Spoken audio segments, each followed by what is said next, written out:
As a frugal person, I spend a lot of time alone. I eat alone, I watch TV alone, I spend time at home alone. And I think for a lot of frugal people, we know that if we leave the house, it's going to cost us money. So some of us can fall into the trap of actually spending too much time at home, and it can lead to a little bit of depression or at least loneliness. Now, I'm not completely alone. I do have two cats, but as you can see, they sleep a lot. So sometimes they're not the best company. And I do have Brownie, but we have 4.5 acres for him to roam. Hard to say where he's at any given time. So I do spend quite a bit of time at home alone. And this video, I want to speak about the importance of getting out as a frugal person, of seeing other people and doing it in a frugal way so that you don't fall into that loneliness trap. Hi everyone, I'm Bonita from rural Kansas, and I am early retired. I retired early at almost 58 years old in October of 2023. I am now 60 years old. I am riding it out until Social Security kicks in, and I love frugal living. I share tips and tricks on this channel, and it has afforded me the opportunity and choices to have the freedom that I wanted at an earlier age. I hope you enjoy this video. So, as a frugal person and as someone who has a lot of pain on a day to day basis, sometimes it's easy for me to just stay home. In fact, it's easier to stay home. And I love my home. I don't mind being alone. For a lot of people, it might drive them crazy to never see people or to be alone as much as I am. But when I've been in the city, I actually feel lonelier because then I'm surrounded by people that don't necessarily talk to me and I don't talk to them because I don't know them. So out here, I don't really feel the loneliness that some people feel on a day to day basis. And some people fall into that going to the doctor or going grocery shopping is their outing. And sometimes people go shopping too much because they just want to get out of the house. So today I'm going to show you a little bit of Kansas, and we're going to get out of the house just to make me get out of the house. Because the longer I stay in the house, the longer I don't want to leave. Let me know if you experience that as well. So let's go. July 4th, America celebrated 250 years as a country. So we went to my oldest daughter's home and we watched the grandkids shoot off some small fireworks, and we watched her neighbors shoot off some large fireworks. I had 7 grandchildren that showed up for this and 3 adult children and their families. And I have to admit, it was one of the best days of my life. I will remember it forever.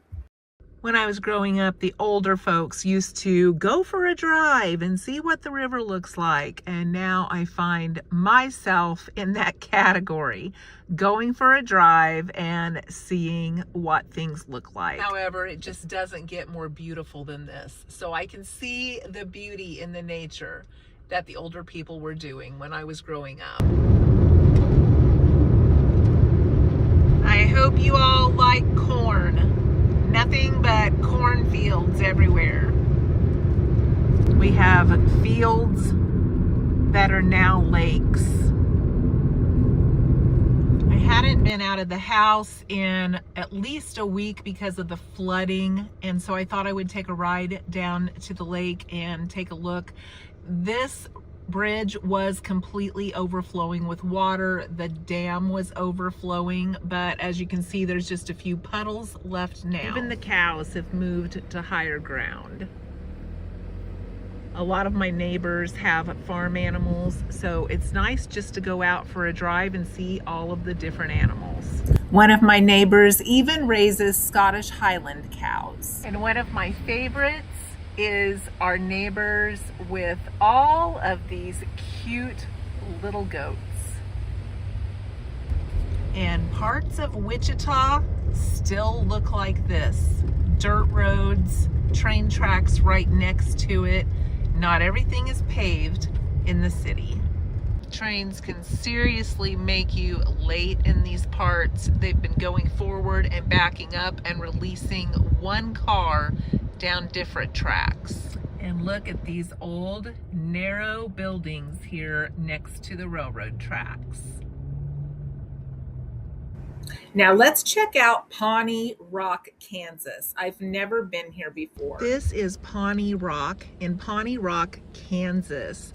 It was once over 100 feet tall, and it has been shaved down back in the railroad days to build up the railroad. But this was a significant spot along the Santa Fe Trail where travelers stopped and they could see the land all the way around them and carve their names, going clear back to the early 1800s. In fact, someone wrote in 1848 there was nowhere for him to carve his name. This area here was reported in a diary to be covered with buffalo. They said the whole valley was just black with buffalo. The Daughters of the American Revolution in Kansas came together to try to stop them from taking any more of the rock. And so that is why this much was left, and it is now a landmark. My mother was a part of this group. I always like to stop if I see a historical marker just to see what is going on. So this is an area I'd never been in before, and it's only like a mile from the actual town of Pawnee Rock. So I had to come over here to see what it was all about. This is on top of the Pawnee Rock. Many diaries from 1821 forward accounted for this landmark, and they said from up here on top you could see the wagons going through, and many people stopped here to be able to see the sights of Kansas. This structure was added to Pawnee Rock to show you how tall the structure used to be before they took part of the stone away. It has a spiral staircase here in the corner for you to climb up. I'm not able to do that. And you can have a viewing platform of the area. So yes, you can eat alone. And you can watch TV alone. You can do a lot of independent activities. But roughly 34% of retirees and older adults report feeling lonely or isolated. That rate jumps considerably for seniors dealing with poor physical health, up to 53%, or poor mental health, up to 75%. These numbers come from AARP. I find things like this very, very important. As a former nursing home administrator, also someone who worked in mental health for 15 of those years, I find it's very, very important that we don't self-isolate. It's easy to do. I fall into that trap. The longer I'm home, the longer I don't want to leave. And I'm perfectly happy and comfortable here. I know where everything is at. It's easy for me to get to the bathroom, to the kitchen. I have a small floor plan. That makes it easy for me. Sometimes thinking about going out and what I'm going to face, how far I'm going to walk, what kind of chair I'm going to be able to find to sit in, or if I'm going to be able to find seating. All of those things can play tricks on our minds and make us self-isolate. But seeing family and seeing friends is so important in our relationships. It's also important for our psyche and for our mental health. And it's also important for us to not get too comfortable not seeing people on a regular basis, because then it can actually become very difficult to even go if you are invited to things. So I hope in some small way me visiting you 3 times a week helps if you are in any of these situations. I know the social attachment and conversation that I have with you also helps me not to feel so alone. But I just wanted to take you out on a little drive.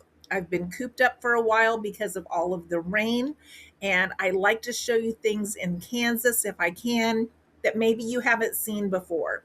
Kansas can get a bad rap. People can talk about it being the flyover state because it's boring, and how long it takes to drive across because it's boring. Honestly, I've driven across some states that are way more boring than Kansas. But honestly, once you get into Western Kansas, into the middle of Colorado, it seems like forever that you're just driving in flat land, nothing to see. So I do want to show you some of the highlights of Kansas. I hope you enjoy these small videos that I work into my frugal living. And I hope you enjoy seeing some sites that maybe you wouldn't normally see, because Kansas usually is not a destination point. Thanks for being here today. I hope that you enjoyed this video, and I hope you'll join me in the next one.